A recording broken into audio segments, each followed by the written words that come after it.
sağlıklı ve düzenli beslenme.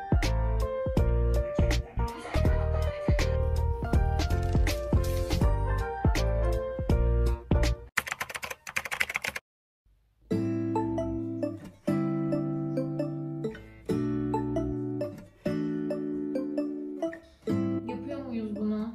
Ne diyorsun? Olur.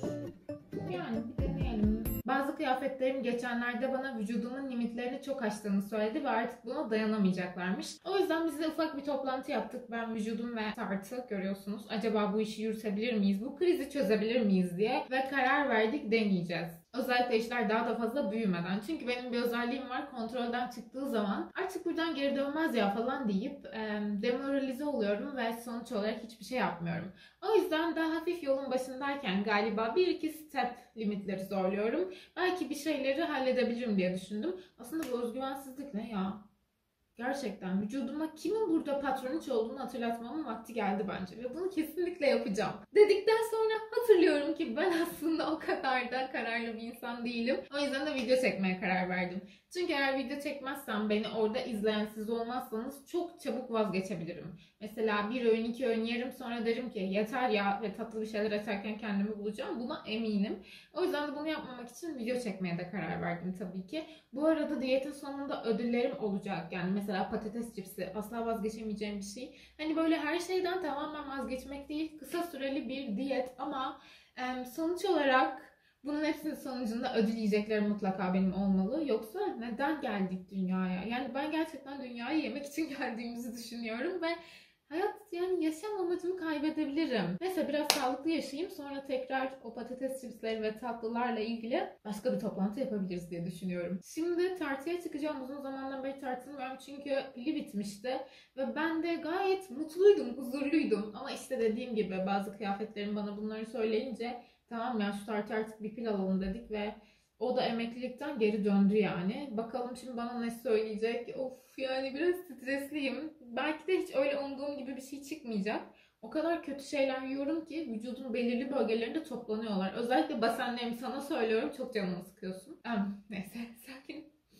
Sakin, çok sakin. Bu durum beni o kadar çok rahatsız etti ki burada gerçekten şu an eski kilomda bile olabilirim. Onu biliyorum çünkü az yiyorum. Sadece yediğim şeylerin hepsi çöp ya. Gerçekten çok uzun zamandan beri çöple besleniyorum. Momente della verità. Okey. Sayı olarak fazla değil. Size de göstereceğim. 52 kilo 400 gram. Diyetin sonunda bakalım nereye ulaşacağım. İlk gün hevesle başlayacağım bu diyetin, ikinci gün tatlılara duyduğum özlemle, üçüncü gün sonunda hüsranla sonuçlanmasını istemiyorum. O yüzden sürece güvenmeliyim ve süreç içinse güzel bir liste hazırladım. İşte bunlar diyetimde olması gereken şeyler. Birincisi, tuzu azaltmak, çünkü kesinlikle suyu tutuyor ve ödem yapıyor. İkinci ve gerçekten çok önemli bir madde su. Kesinlikle 2 litre su içmem gerekiyor. Ben bunu her zaman 2'ye tamamlayamıyorum ama hidroliz için lazım. Yani sindirim için kesinlikle şart. Üçüncüsü, çöp yeme pişir. Bunun anlamını ilerleyen zamanlarda daha iyi göreceksiniz. Ben gerçekten kendi kendine yemek pişiremeyen biriyim. O yüzden de genelde saçma sapan şeyler yiyorum. Ama bu kesinlikle çok önemli ve bu diyette tekrar yeme düzenimi kazanmaya çalışacağım. Her zaman yemeği sevdiğim ve asla hayatımdan çıkartmayı düşünmediğim bazı şeyler var. Patates cipsi, tiramisu, cornetto, pizza, tatlılar gibi. Ve bunlar kesinlikle ödül yemekleri olacaklar. Çünkü bence miktarını azaltabilirim. Evet, ama ömrüm boyunca bir yerlerde olmalılar. Az ya da çok. İşte diyet zamanında onu aza indiriyorum ve sonucunda bu ödül yemeklerden kesinlikle yiyeceğim. Yoksa bence tekrar kilo almayacaksam kilo vermenin hiçbir anlamı yok. Tabii ki şaka. Ya da değil.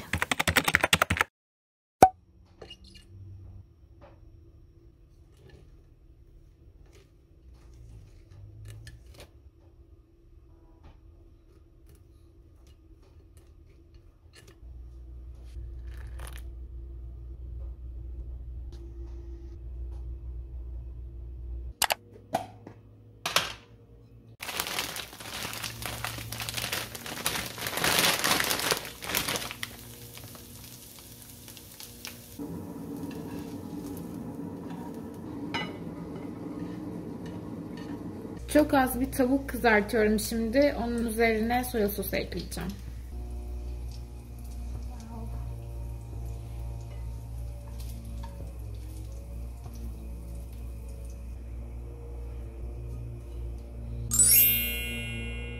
öğlen yemeğim işte hazır. Çok fazla böyle aşırı bir kalori yok ama çok dengeli olduğunu düşünüyorum. Biraz protein de ekledim sonradan. Bu arada eğer diyet yapmayı düşünüyorsanız birçok şeyi önceden hazırlayabilirsiniz. Mesela ben dün akşam brokoli fırınlamıştım ve onu biraz fazla yaptım. İşte bugün öğlen yemeğinde böylece kullanabiliyorum. Yanına şöyle büyük bir bardak çay içeceğim. Çünkü dikkat etmeye çalışıyorum ama çay, kahve bunlar serbest. Bu arada şunu birlikte bir açalım. Bu biraz soğumadan ben asla panzerotti açmıyorum arkadaşlar. İçinden zaten mozzarella'nın suyu akıyor şu an.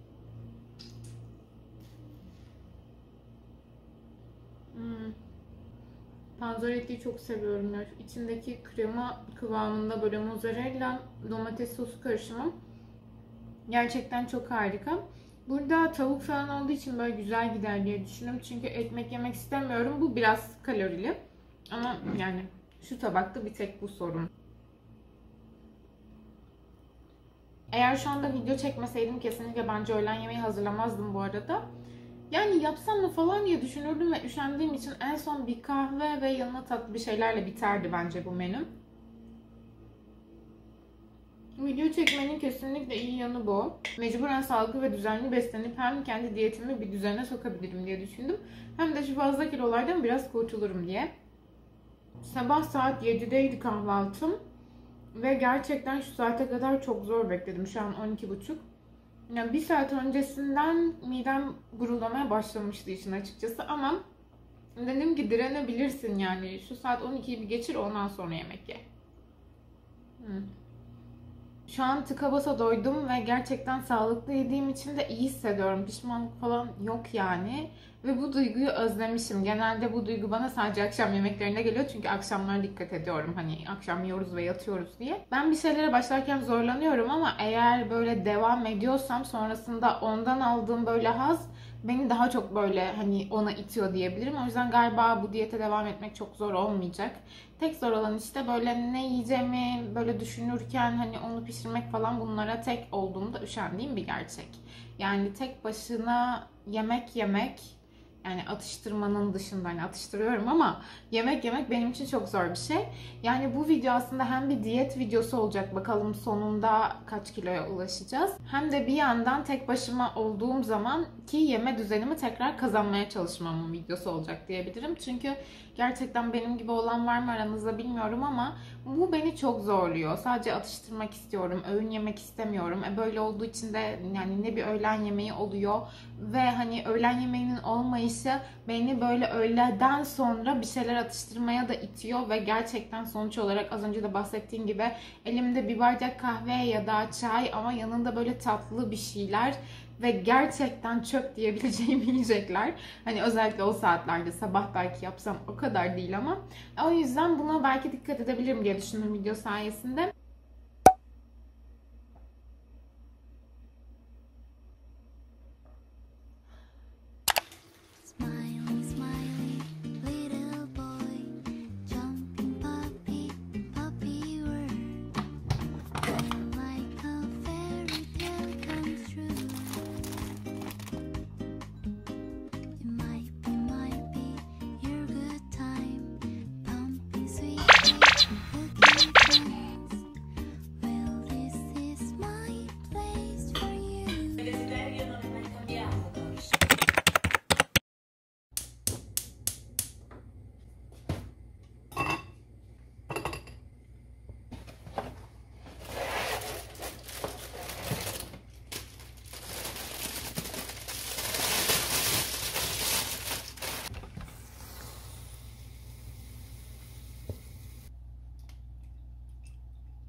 L'unica possibilità è il piano Z 8909. Yok artık. Bir dakika.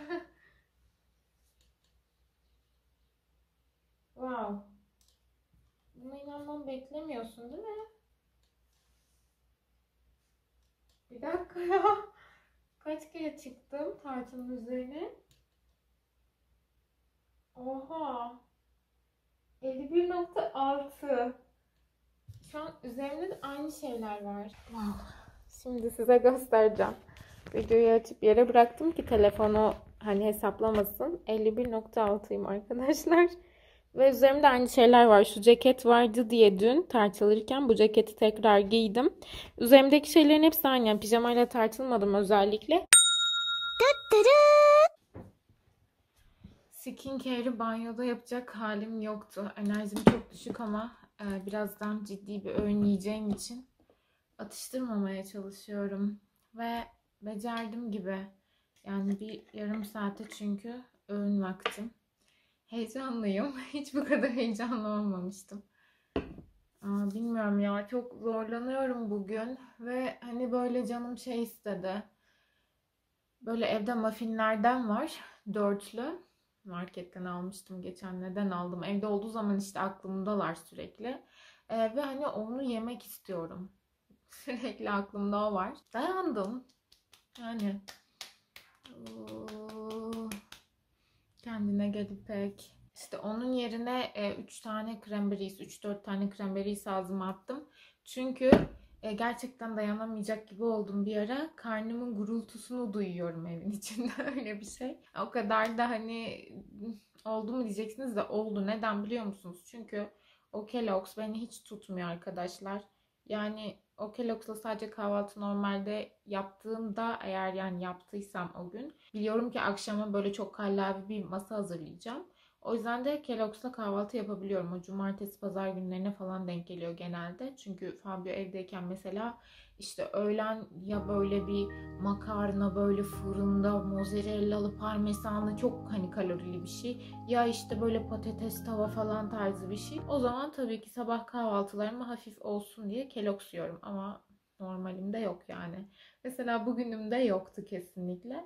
Ve şu an öğlen menüme o yüzden karbonhidrat olarak biraz ağırlıklı bir şey koydum. Ama yağ oranı falan çok düşük olacak. Makarna yiyeceğim. Deme şimdi diyette makarna yenmez diye. Yenir. Bu arada 2 dakika bir şunu takayım. Çünkü serumum biraz yapış yapış bir serum.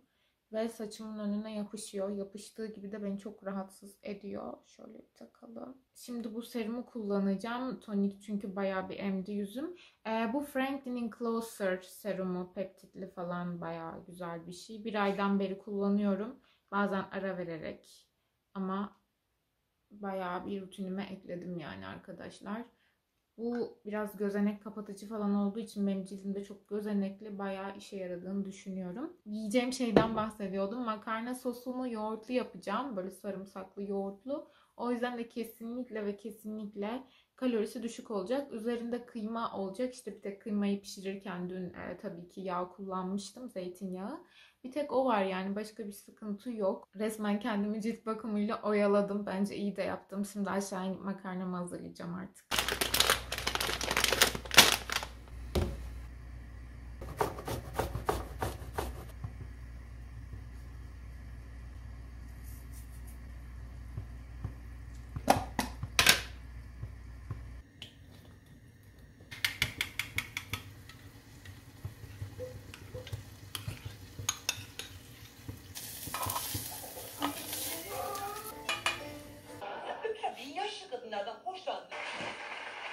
Selamlar.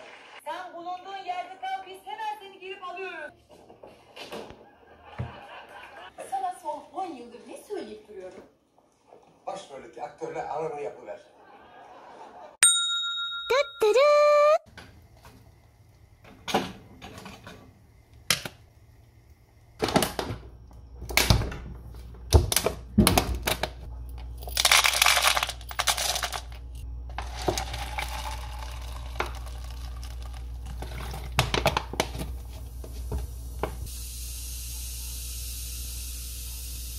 Biraz sindirim sorunu yaşıyorum. Bu ona iyi gelebilecek bir şey.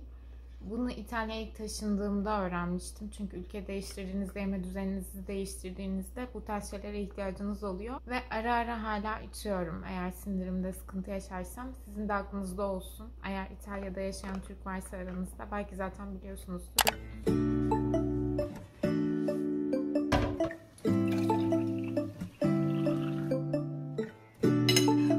Canımız çok az bir böyle humus çekti. Ben bir tane yiyeceğim de Fabi isterse ikinciyi ekleyebilir. O yüzden yalan olmasın dedim. Diyeti çekiyorum ya, size göstereceğim her şeyle diye. Bunu da bir gösteriyorum.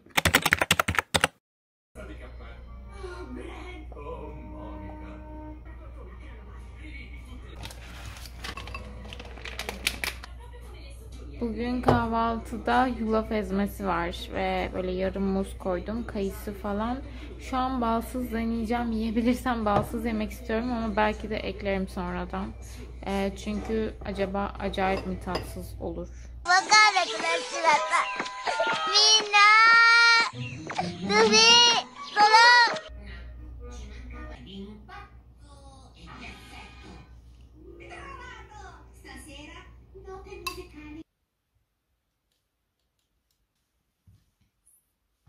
...51.4. Yes.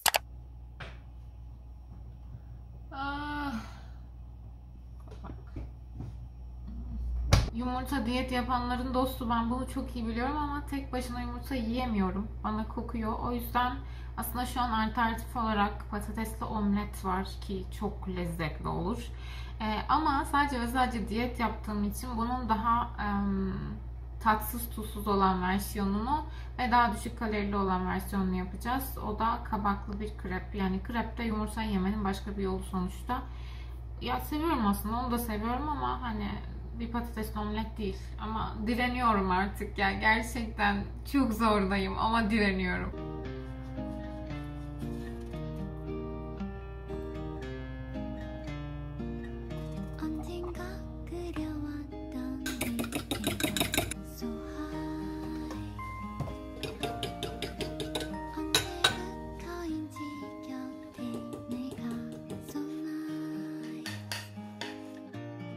Öğlen yemeğinde böyle bir salata var. Ne yağ, ne tuz, hiçbir şey yok. Hatta bazen sirke koyacaktım. Ondan da vazgeçtim. Çünkü emin değilim. İyi bir şey mi yapıyorum, kötü bir şey mi yapıyorum. Ve asıl yemeğim de bu. Kabak var, yarım kabak. İşte bir tane yumurta. Yani normal krep, aslında krep yaptım yani normal bir şekilde. Sadece yumurta yemiş olayım diye aslında böyle bir öğün yaptım. Üzerine de böyle peynir erittim. Peynir tam yağlı değil. O yüzden hani yani çok diyet değil ama orta diyeyim. Umarım bir sıkıntı çıkarmaz diyetimde. Yani hayatım hiç bu kadar aşağılanmamıştı. Bu kadar aşağılanmamış mıydınız? İşte asıl şimdi de çok aşağılandım. Bu bazı kimselere sen de dahilsin benim. Haklı efendim. Sürpriz isteyen ne anlıyormuş. Acaba iftar topuna yerleştirsek yetişir mi dersiniz? Aşırı lezzetli olmuş biliyor musunuz? Bence ben bu tarifi normal hayatımın içerisine almalıyım. Öylesine bir uydurmuştum hani kafamdan. Okey bunu yapayım bugün falan diye geçirmiştim ama gerçekten bence normalde yaptığım şeyler arasında girmeli. Harika bir şey. Çok güzel kahvaltı falan da olur bundan. Hem hafif hem çok doyurucu ve tadını çok beğendim. Bu böyle kabaklı krep fikri bilmiyorum nasıl şey oldu. Dolu başlığında ne yapacağımı bilmiyordum gerçi ama bilmiyorum ya, çok çok aşırı güzel olmuş. Denerseniz ve beğenirseniz bana mutlaka yorumlarda yazın. Çünkü ben cidden bayıldım.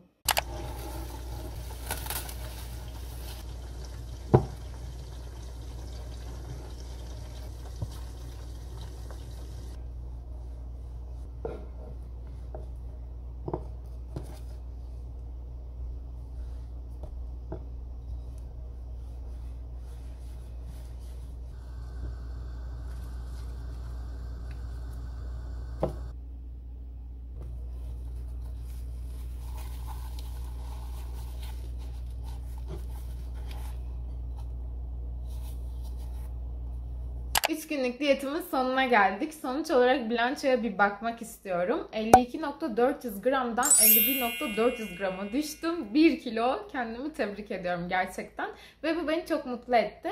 Yaza kesinlikle 50 kiloda girmek istiyorum. Kendimi iyi hissettiğim bir kilo. Böyle iyisin falan diyen olacaklar, aranızda olacaktır. Teşekkür ederim şimdiden. Ama bence herkes kendisini nasıl hissediyorsa o şekilde olmalı ve ben kendimi o kiloda iyi hissediyorum. Geçen yaz da mesela 50 kiloda girmiştim ve gayet mutlu olmuştum bundan. Bu arada diyetime ara veriyorum ama tabii ki 50 kiloya düşene kadar diyetimi yapacağım. Şimdi 2 gün bir aram olacak ve kendimi tiramisu ya da pizza ile ödüllendireceğim kesinlikle. Ama bu demek değil ki diyeti boşlayacağım. Hayır, hafta içi tekrar 3 günlük bir diyet programı kendime hazırlıyorum şimdiden. Ama bunun için bana çok yardımcı oldunuz. Çünkü gerçekten ay ya şunları yiyeyim falan ne olacak falan dedim, çok oldu ama sonra dedim ki ya böyle bir şey yapamam. Sanki böyle biraz da sizin de hani nasıl diyeyim, size bu videoyu çekiyorum ya, sizi aldatıyormuş gibi falan hissederdim galiba. O yüzden öyle bir şey yapmadım. Sayenizde oldu bu. Yoksa gerçekten çok fazla böyle canım tatlı şeyler çektiği dönemler oldu. Ama dayandım. Hatta bazen hatırlıyorum bir ara 2 saat falan kendimi uykuya zorladım ve uyudum. Sırf kalkıp bir şeyler yememek için bunu yaptım.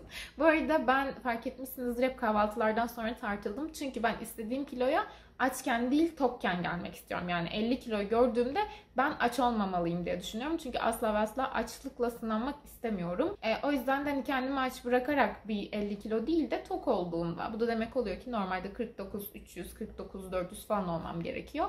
O yüzden bu şekilde tartıldım. Yoksa biliyorum tartılma konusunda aç olmanız gerektiğini. Bu şekilde izlediğiniz için teşekkür ederim. Eğer video ile ilgili yorum yaparsanız da çok sevinirim. Bir de eğer kanalı takip etmiyorsanız destek olmak için takip edebilirsiniz. Beni çok mutlu edersiniz. Kendinize iyi bakın. Başka bir videoda görüşmek üzere. Hoşça kalın.